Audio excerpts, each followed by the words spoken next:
Chapitre 33. Voici la bénédiction par laquelle Moïse, homme de Dieu, bénit les enfants d'Israël avant sa mort.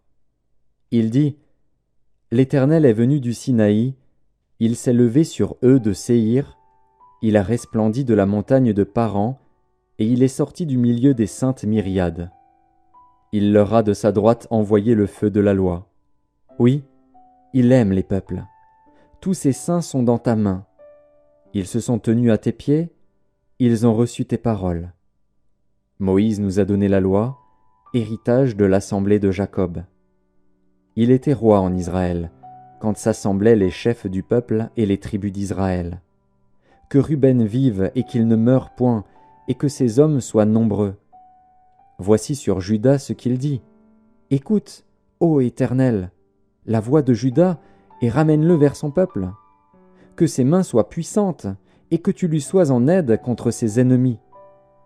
Sur Lévi il dit : Les Tumim et les Urim ont été confiés à l'homme saint, que tu as tenté à Massa, et avec qui tu as contesté aux eaux de Mériba.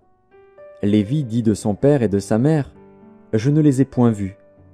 Il ne distingue point ses frères, il ne connaît point ses enfants, car ils observent ta parole, et ils gardent ton alliance. Ils enseignent tes ordonnances à Jacob, et ta loi à Israël.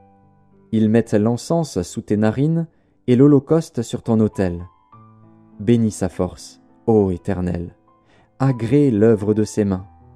Brise les reins de ses adversaires, et que ses ennemis ne se relèvent plus. Sur Benjamin il dit : C'est le bien-aimé de l'Éternel. Il habitera en sécurité auprès de lui. L'Éternel le couvrira toujours, et résidera entre ses épaules.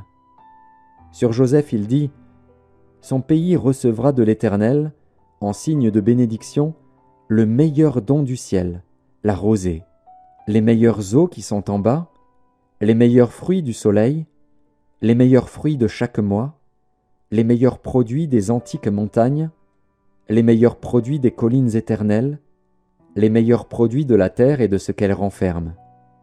Que la grâce de celui qui apparut dans le buisson vienne sur la tête de Joseph, sur le sommet de la tête du prince de ses frères. De son taureau premier-né il a la majesté. Ses cornes sont les cornes du buffle. Avec elles il frappera tous les peuples, jusqu'aux extrémités de la terre. Elles sont les myriades d'Éphraïm, elles sont les milliers de Manassé. Sur Zabulon il dit : Réjouis-toi, Zabulon, dans tes courses, et toi, Issachar, dans tes tentes. Ils appelleront les peuples sur la montagne. Là, ils offriront des sacrifices de justice, car ils suceront l'abondance de la mer et les trésors cachés dans le sable. Sur Gad il dit : Béni soit celui qui met Gad au large. Gad repose comme une lionne, il déchire le bras et la tête.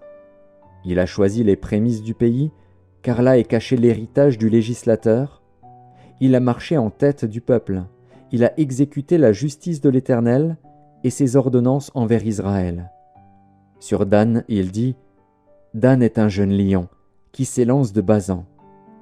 Sur Nephtali, il dit : Nephtali, rassasié de faveur et comblé des bénédictions de l'Éternel, prend possession de l'Occident et du Midi.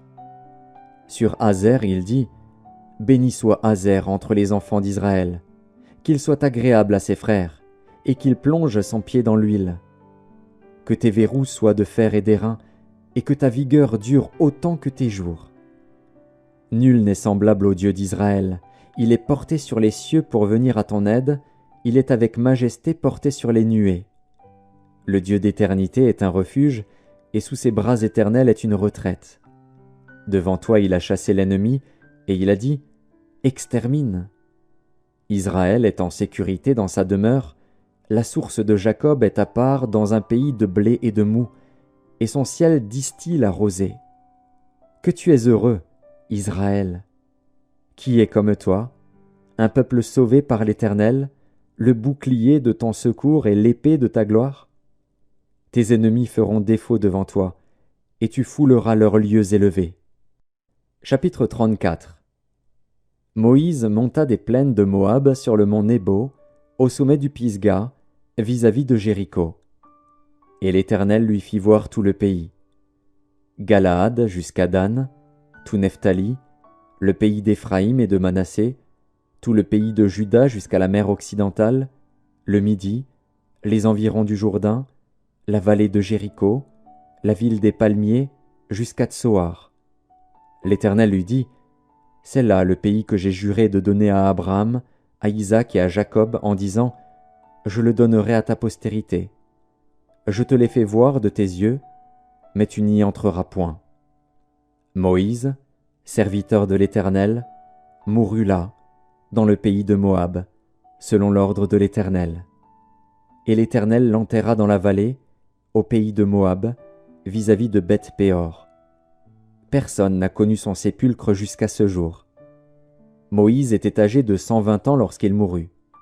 Sa vue n'était point affaiblie, et sa vigueur n'était point passée. Les enfants d'Israël pleurèrent Moïse pendant 30 jours dans les plaines de Moab. Et ces jours de pleurs et de deuil sur Moïse arrivèrent à leur terme. Josué, fils de Nun, était rempli de l'esprit de sagesse, car Moïse avait posé ses mains sur lui. Les enfants d'Israël lui obéirent et se conformèrent aux ordres que l'Éternel avait donnés à Moïse. Il n'a plus paru en Israël de prophète semblable à Moïse, que l'Éternel connaissait face à face. Nul ne peut lui être comparé pour tous les signes et les miracles que Dieu l'envoya faire au pays d'Égypte contre Pharaon, contre ses serviteurs et contre tout son pays, et pour tous les prodiges de terreur que Moïse accomplit à main forte sous les yeux de tout Israël.